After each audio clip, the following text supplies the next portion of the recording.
Vaccine before Hajj, very important to remember. So which vaccines are recommended before Hajj? The two vaccines which are recommended before Hajj is annual flu vaccine and the meningitis vaccine. Okay, so these two vaccines are recommended before Hajj. So those people who are working in Hajj, these vaccines are recommended for them as well because they are in that area. So the people, it's not only for those people who are doing Hajj, but the people working in Hajj, it's recommended for them as well. The other thing is if you give a flu vaccine has to be given every year. Okay, so for example, let's say this year Hajj is coming in which month? August? Yeah, August. So if somebody who has received their annual flu vaccine in December, okay, do they need to receive vaccine before Hajj again? I'm talking about flu vaccine. If somebody is going to do Hajj in August, but they already received their annual flu vaccine in December, do they need to get another flu vaccine? The answer is no, because it's an annual flu vaccine and you already have received the yearly vaccine in December. But if somebody says, okay, I'm going to do Hajj in August, but I received the vaccine last year in August, do I need to get a vaccine? Yes, because you have not received the vaccine for this year and the season starts in October. So the person who is going to do Hajj, for example in August, should have received annual flu vaccine in October or after October. If they say I received the vaccine before October, that was the last year's vaccine. So you have to receive this year's vaccine. Just before Hajj, you do not need to repeat the vaccine. The other thing is that I mentioned before that flu vaccine takes about 2 weeks to produce antibodies. So it's recommended that you get your flu vaccine at least 2 weeks before the Hajj starts. Okay, at least 2 weeks before the Hajj starts. If somebody gets a vaccination just 1 day before Hajj, it might not work. Okay, they will still get a flu virus. The other thing about the meningitis vaccine is that it's validated for 3 to 5 years. So if somebody did receive meningitis vaccine last year and they're doing Hajj this year, they may not need meningitis vaccine again. Okay, because it works for 3 to 5 years. The thing is that in some other countries, it's a requirement to get a visa for people to come here for Hajj or Umrah. So if somebody from outside, from, for example, America or Europe, there's somebody trying to come here to get visa, so they need to get a vaccination first and show them the record of the vaccine, and then they will get the visa to come to Saudi Arabia. Vaccination and travel, and this is a very special topic. Some pharmacists get specialization in vaccinations, and they run like travel clinics. So the people who are traveling to the areas where the diseases are common, they need to get the vaccination. So all these vaccines are called the vaccines which are given before the travel. So these vaccines are not given as usual. These are the vaccines which are given only if you are traveling to a country where these diseases are common. Okay, so you don't need to remember them in detail. I have mentioned a table here and a link here. And if you have time, you want to explore it further, you can go to that link, and that link tells you that if you're going to any certain country, for example, Nigeria, for a holiday, which vaccines you need to get. Right, okay. Now, for example, if you're going to Malaysia for a holiday, then which vaccines you need to get. Okay, so it's all the details are on this link. The other thing is that hepatitis B and A vaccines, these in Saudi Arabia, we will see the general schedule for the vaccines. Hepatitis A and B are the regular vaccines which everybody should get, all the children should get. Immunization schedule. Now every country has their immunization schedule, that when the child is born, this is the vaccination which should be given, and then after 1 month this vaccination should be given, and after 3 months these vaccinations should be given. So every country has their own immunization schedule, and they may slightly differ. For example, something in the UK, they may have slightly different immunization schedule than the one in Saudi Arabia. So every country has their own immunization schedule, which may slightly differ. Generally, people follow the CDC schedule, but it is US based, so that we need to bear that in mind. So in Saudi Arabia, MOH has got their own immunization schedule, which we'll have a look at in the next slide. So in Saudi Arabia, we follow the MOH immunization schedule. Okay. And this is how this immunization schedule looks like. So when the child is born, the two vaccines which are given at birth are BCG and hepatitis B. BCG is against tuberculosis, and hepatitis B vaccine. And then at 2 months, these vaccines are given. At 4 months, these vaccines are given, and so on until the child starts going to school. Okay, so this is the immunization schedule when the child is. This is the immunization schedule in Saudi Arabia when the child is born. This table has been taken from this link. So if you go onto this link, you will find the full document and this schedule as well. You need to find a way to memorize this as well. Not in a lot of detail, but generally, yes, you can get questions in the exam and also in SPLE. So you need to remember which vaccines are given at birth, which vaccines are given at 2 months, which vaccines are given at 4 weeks, and so on. I have tried to make a mnemonic here, which might help you to remember which vaccine is given at what age. Okay, so you can go and explore it in your own time and see if it works to remember the vaccines. In the exam, college exam, university exam, and also for SPLE. You have to find a way to remember it. But it's easy to remember that with the ones which are given at birth, 2 vaccines are given at birth, BCG and hepatitis B, and the vaccines which are given at 2 months, 4 months, these are the most important ones in the beginning and of the table and the end of the table. The other thing is that hepatitis is of 3 types, hepatitis A, B, and C. So we have vaccine against hepatitis B, and we have vaccine against hepatitis A. For hepatitis C, there is no vaccine. Okay, that's a very important point to remember as well.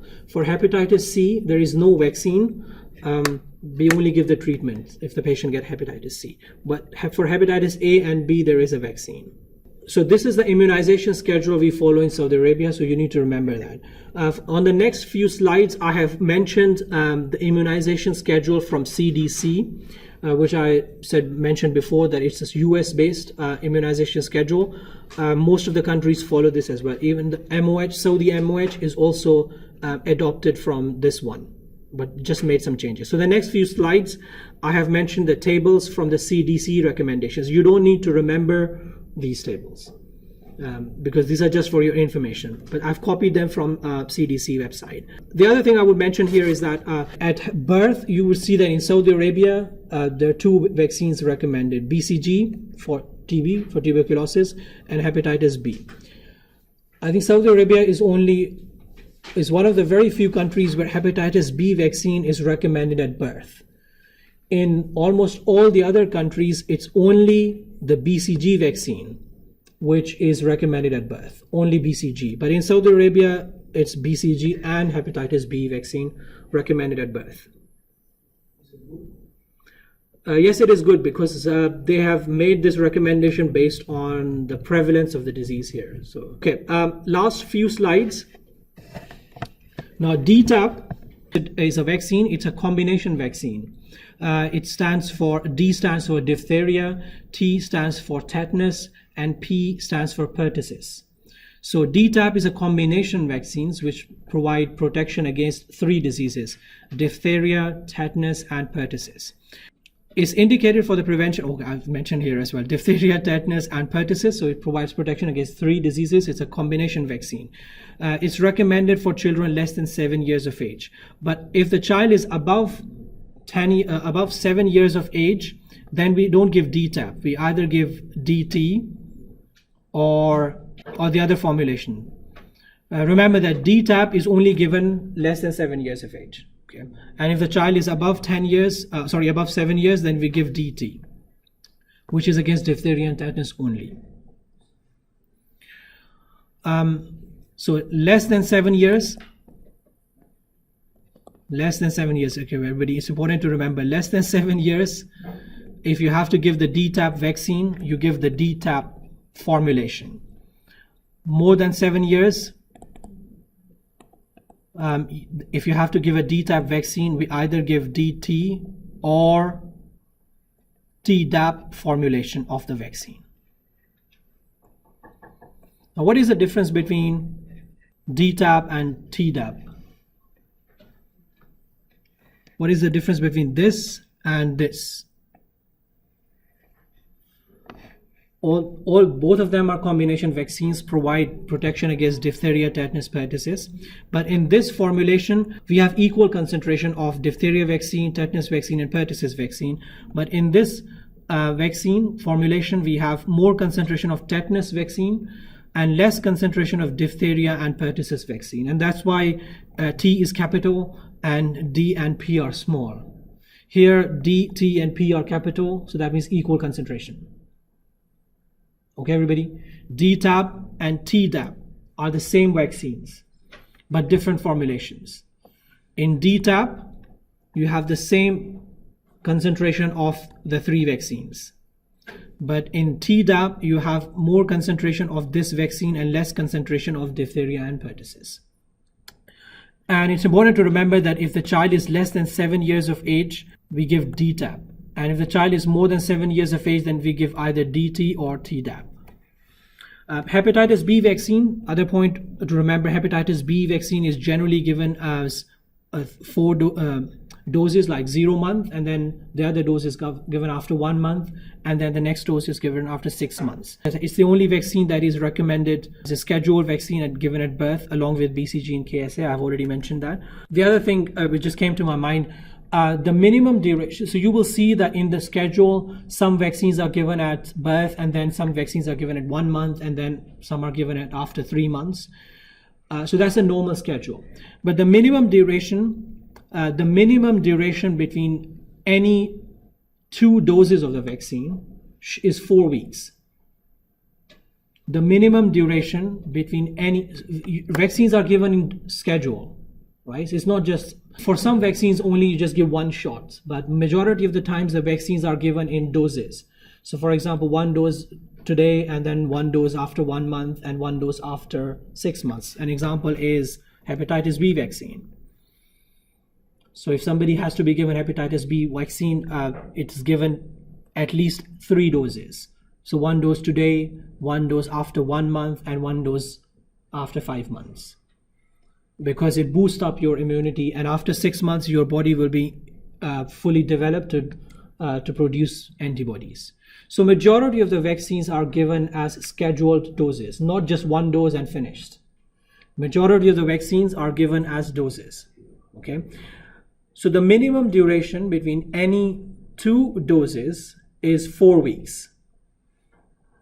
Okay, so if any vaccine is given before that 4-week period, then you have to repeat that dose. So for example, hepatitis B vaccine, if you are given to be hepatitis B vaccine, you have not received hepatitis B vaccine before, and today is, say, 30th March, right?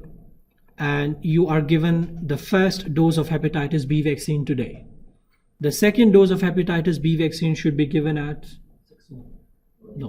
1 month. So 30th of April, you should receive the second dose of hepatitis B. And then after 5 months, which is September, right?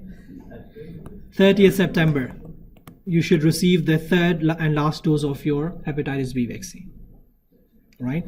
Now, what I'm trying to say is that the minimum duration between any 2 doses is at least 4 weeks. So you can see the first and second dose.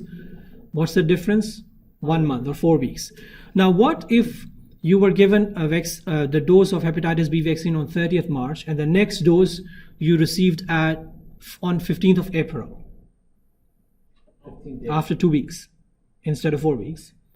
You received it on 15th of April for any reason. Maybe you have to go somewhere, so you say, okay, I want to take it on 15th of April. That vaccine that dose will not count. You have to repeat that dose. Okay?